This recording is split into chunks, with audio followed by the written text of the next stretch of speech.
기도하겠습니다. 하나님 아버지 은혜와 사랑 감사합니다.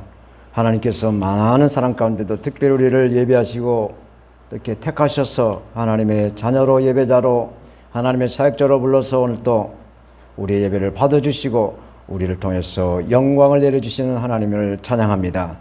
부족한 종이 하나님의 살아있는 말씀을 대언코자 하오니 하나님께서 성삼위 하나님께서 나를 장악하시고 듣는 자나 받는 자나 하나님의 성령으로 인쳐주셔서 아버지의 뜻을 밝혀서 드러내는 성령의 사람들로 역사하여 주실 것을 믿사올 때 살아계신 주 예수님의 이름으로 감사하며 기도드립니다. 아멘. 할렐루야.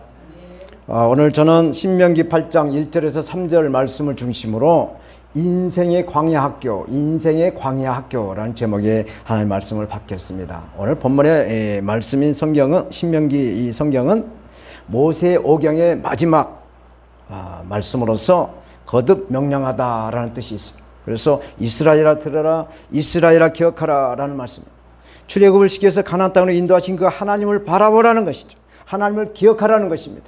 사랑하는 여러분, 우리가 살아가는 이 사회를 자세히 이렇게 들여다보게 되면 이 사회를 움직이는 그 힘이 있어요. 그 힘을 크게 세 가지로 분류를 해서 우리가 말할 수가 있어요. 그 첫째가 이 사회를 움직이는 그 힘 가운데 하나가 돈이에요. 돈은 가난으로부터 탈출을 하게 되죠. 그래서 사람은 태어나서 죽을 때까지 이 돈을 위해서 먹고 살기 위해서 그러한 삶을 살아간다 해도 틀린 말이 아닐 것입니다. 두 번째로는 지식은 무지로부터 탈출을 하는 것입니다.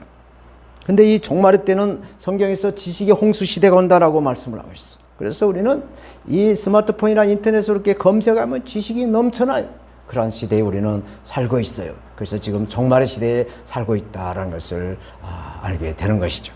마지막으로 세 번째는 뭐냐? 권력입니다. 권력은 무능으로부터 탈출을 하게 되는 거예요. 그래서 권력은 나무를 태울 때 타고 있는 그 불꽃과 같습니다. 나무가 탈 때 불이 다 이렇게 타게 되면 이제 재가 남고 불꽃이 사들어져. 그래서 새로운 불꽃을 일으키기 위해서는 또 다른 그 나무를 향해서 불꽃이 옮겨가야 그 불꽃을 드러나게 되어 있죠. 마찬가지 권력도 이 권력이 쇠하게 되면 또 다른 새로운 권력에게 또 이렇게 옮겨가서 불을 붙어서 권력의 힘으로 살아가는 것이죠. 그런데 성경은 예수 그리스도를 믿는 성도가 이 세상 사람들이 추구하고 있는 이 돈이나 지식이나 세상 권력을 의지하지 말라라고 말씀을 하고 있어요. 그래서 오직 하나님의 말씀과 그 명령에 순종하며 살아야 영원히 살 수가 있는 가나안 땅에 들어가서 하나님의 자녀로서의 그 말씀을 누릴 수 있다라고 말씀을 오늘 본문 8장 1절에서 서론적으로 해주고 있어요. 신명기 8장 1절 말씀을 제가 다시 한번 봉독합니다. 내가 오늘날 명하는 모든 명령을 너희는 지켜 행하라. 그리하면 너희가 살고 번성하고 여호와께서 너희 열조에게 맹세하신 땅에 들어가서 그것을 얻으리라 말씀하셨습니다. 천국은 침노를 당하노니 믿음과 순종으로 쟁취를 하라라는 말씀인 줄로 믿습니다. 세상에 추구하는 돈과 지식과 권력이 아니라 하나님의 말씀을 지키고 행동으로 옮겨야 이 땅에서도 풍요한 삶을 누리고 또 이것을 믿어야 영원한 천국의 백성으로 하나님의 자녀로 영원한 생명을 누리신다라는 말씀인 줄로 믿습니다. 예수 그리스도를 믿는 하나님의 자녀로서 이 하나님의 뜻을 따라서 이 약속을 믿고 그 말씀에 순종하는 삶을 살아가야 된다라고 거듭 이렇게 반복을 해서 신명기는 말씀하고 있는 것이죠. 근데 마태복음 7장 22절은 또 이렇게 말씀을 하세요. 나더러 주여 주여 하는 자마다 천국에 들어갈 것이 아니요 다만 하늘에 계신 내 아버지 뜻대로 행하는 자야 들어간다라고 말씀을 하세요. 그러면 아버지 하나님의 뜻이 무엇인가를 우리가 알아야 될 것입니다. 요한복음 6장 40절에 이렇게 말씀합니다. 내 아버지의 뜻은 아들을 보고 믿는 자마다 영생을 얻는 것이다. 하나님 아버지의 뜻은 독생하신 예수님을 믿어 영원한 생명에 들어오게 하는 것이 아버지 하나님의 뜻이라고 말씀을 하고 있어요. 또 사도 바울은 갈라디아 1장 4절에 이렇게 말씀하세요. 예수 그리스도께서 하나님 곧 우리 주 아버지 하나님의 뜻을 따라 이 악한 세대에서 우리를 건지시려고 우리의 죄를 대속하기 위하여 자기 몸을 주셨다. 예수님께서 십자가의 그 대속의 죄로 인하여 그 예수 그리스도의 그 대속의 은혜를 입고 우리는 하나님의 자녀가 되었다. 그래서 예수를 믿어서 하나님의 자녀의 삶을 살아야 간다라는 것이 아버지의 뜻이라고 바울은 이렇게 말씀을 하고 있어요. 그래서 데살로니가전서 5장 18절에서 22절 그 유명한 말씀을 하고 있죠. 항상 기뻐하라, 쉬지 말고 기도해라, 범사에 감사하라. 이것이 그리스도 예수 안에서 너에게 향하신 하나님의 뜻이다 말씀을 합니다.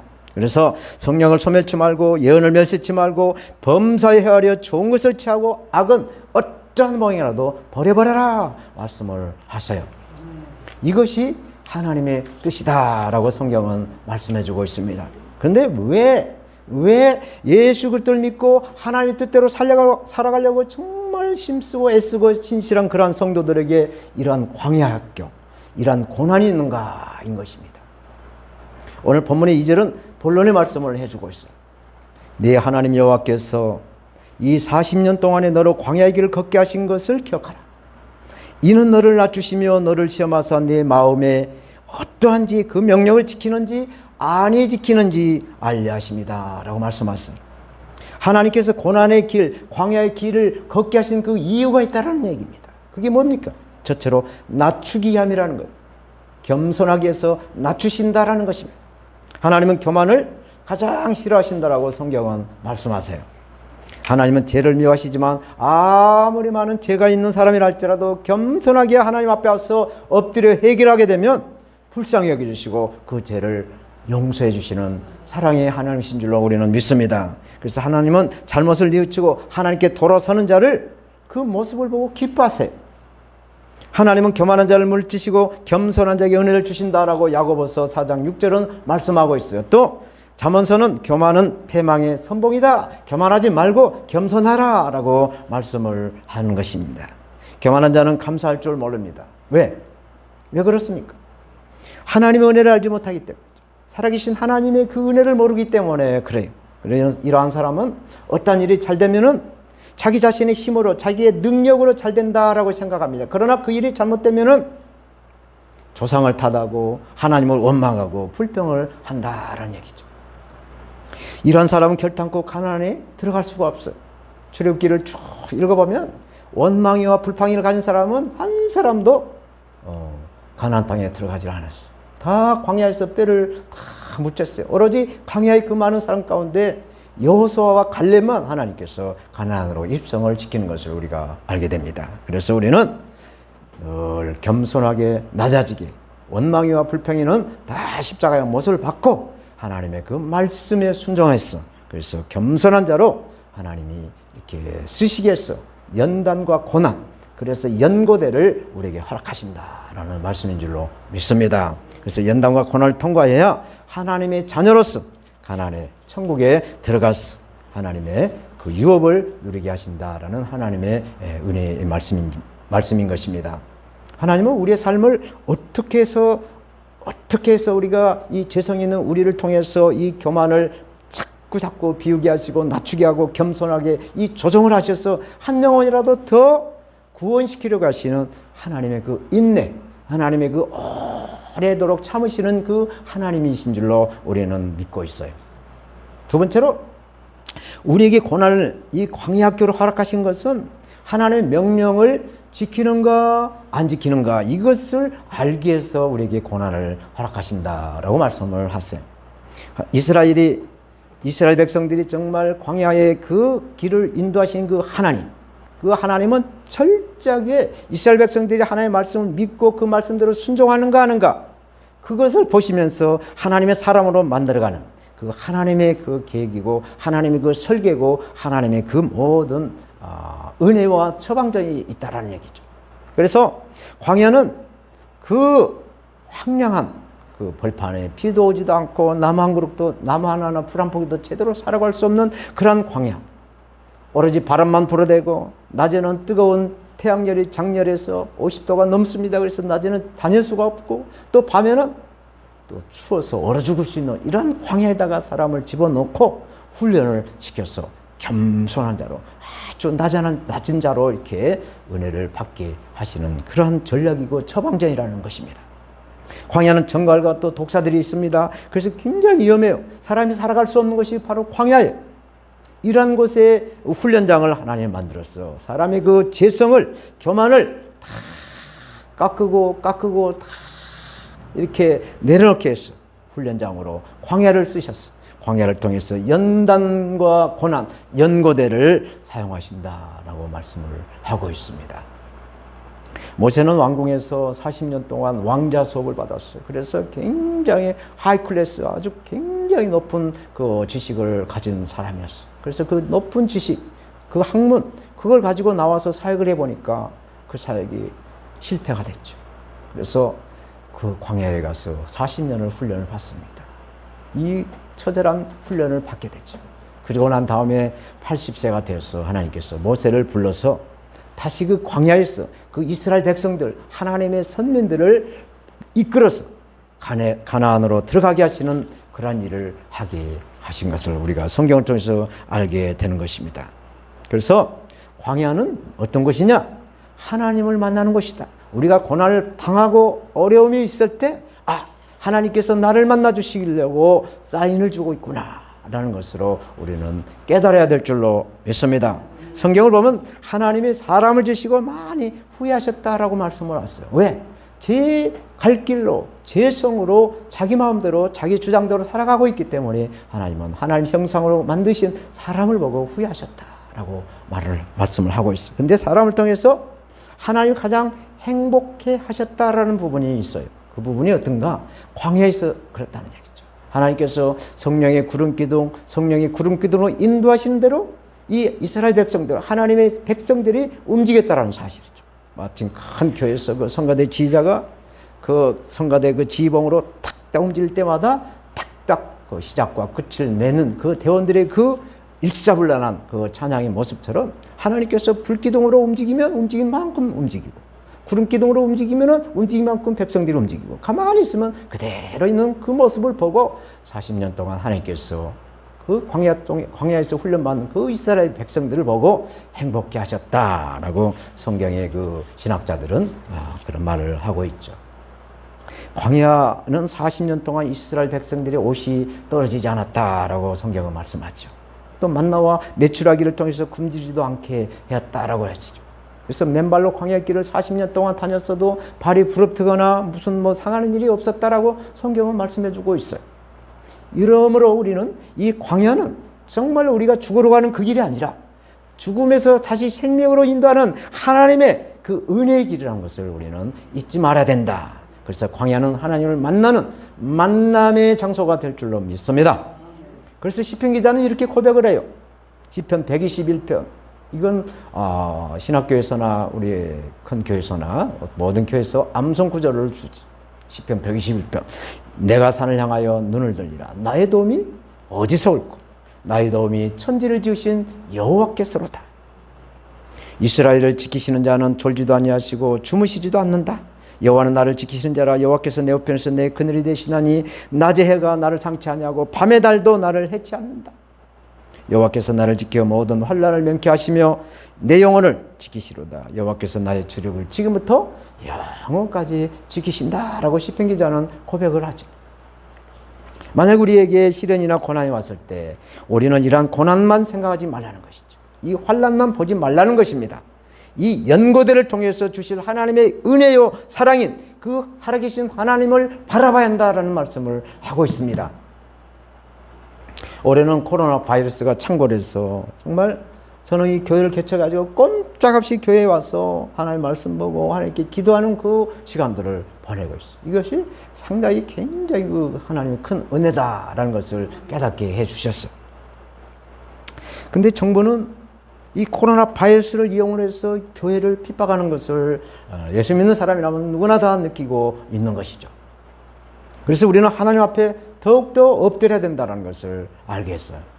하나님께서 새로운 지혜와 새로운 은혜를 베풀어서 큰 사랑을 준비해 놓고 있다는 얘기죠. 그래서 그 큰 사랑을 받아 누리려고 한다면, 기적 같은 그 은혜의 복을 담으려고 한다면 그 복을 담을 수 있는 그릇, 우리의 심령을 씻어내야 돼요. 영적인 설거지인 회개를 해야 한다라는 말씀을 음성으로 받았어요. 지금은 우리가 하나님 앞에 통회 자복 회개하는 때인 줄로 믿습니다. 그래서 감사와 찬송을 드릴 때, 우리가 이렇게 엎드릴 때 하나님은 감동을 받으시. 그래서 하나님의 그 크신 계획을 우리 앞에 펼쳐서 우리를 통해서, 저와 여러분들을 통해서 영광을 받으실 줄로 믿습니다. 오늘 본문의 3절 말씀은 결론의 말씀이세요. 말씀 봅니다. 너를 낮추시며 너로 줄이게 하시며 또 너도 알지 못하며 내 열조도 알지 못하던 만나를 내게 먹이신 것은 사람이 떡으로만 사는 것이 아니요 여호와 입에서 나오는 모든 말씀으로 사는 줄을 너로 알게 하려 하심이라. 아멘. 말씀이신 예수님과 늘 동행하라고 하는 이런 말씀인 것입니다. 우리는 하나님 말씀대로 살아야 되는 영적인 나시린으로 부름받아서 하나님의 사역자로 이렇게 코로나 바이러스에 대한 대면을 그만이 이때 몸된 교회에 올라와서 하나님께 대면하며 하나님께 예배를 드리고 있는 줄로 믿습니다. 그런데 하나님께서 누구를 낮추시며 누구를 줄이게 하시며 누가 고난을 겪는가? 교회에서 정말 신앙생활을 열심히 잘하고 있는데 정말 믿음이 좋고 신실한 그러한 성도들을 하나님께서 더 많은 시험을 주고 더 많은 연단과 고난, 연고대를 허락하신다라는 것을 우리는 종종 우리 주위에서 볼 수가 있을 것입니다. 이것은 코로나 바이러스로 교회 예배자가 없어도 교회를 개척했어, 자제하지 말라라는 하나의 음성으로 받고 있어요. 저 여러분들에게 삶에서 어떤 역경이나 고난이 이어질 때 좌절하거나 실망해서는 안 된다는 말씀이에요. 나를 연단하여 더욱더 귀한 그릇으로 만드시는 하나님의 은혜다라는 것을 우리는 믿어야 돼요. 그 말씀에 우리는 순종하는 삶으로 이렇게 하나님의 뜻을 구하는 그러한 삶을 이어가야 되는 것입니다. 욥은 고백을 해요. 그 구약의 그 의인의 삼총사 노아와 다니엘과 욥 중에 이 욥은 정말로 신실하게 하나님을 경외하며 살아왔는데 갑자기 고난을 당해. 그래도 고난을 받으면서도 전혀 하나님에게 원망이나 불평을 하지 않고 그것을 통해서 감사하는 모습을 보게 되는데 욥 23장 10절에 이렇게 고백을 합니다. 나의 가는 길을 오직 그가 아시나니 그가 나를 단련하신 후에는 내가 정금같이 나오리라. 하나님이 주시는 그 시험을 통해서 내가 더욱더 굳건한 믿음의 반석이신 예수님과 동행하면서 담대한 믿음으로 거듭날 것이다라고 고백을 하고 있는 것입니다. 사랑하는 우리 동역자 목사님, 사역자 여러분, 그리고 성도 여러분, 프랑스의 그 전설과 같은 인물이 한 사람이 있는데 나폴레옹이죠. 나폴레옹은 내 사전에는 불가능이 없다라는 말을 남겼어. 그래서 이 말을 많은 세계 젊은이들은 Yes, I can. 내가 모든 것을 할 수 있다. 나는 모든 것을 할 수 있다라고 하는 그러한 자신감을 주고 있는 이 말이 되었어요. 그런데 이 말은 영적으로 이렇게 잘 이렇게 살펴보면 굉장히 어리석은 말이라는 것을 알게 돼요. 그에게 불가능이 없었기 때문에, 나폴레옹에게 불가능이 없었기 때문에 하나님을 믿을 이유가 없었어요. 그래서 나폴레옹은 그 결과 불가능이란 상황을 만나게 돼서 유배지에서 비참하게 죽어갔죠. 그런데 성경의 사도 바울도 이렇게 비슷한 말을 우리에게 남겨주셨어요. 빌립보 4장 13절에 내게 능력 주신 자 안에서 내가 모든 것을 할 수 있다라고 말씀을 하셨어요. 모든 것을 할 수 있다와 불가능은 없다라는 말은 같은 뜻의 그 같은 말처럼 보입니다. 그런데 뜻이 완전히 달라요. 왜 다르는가?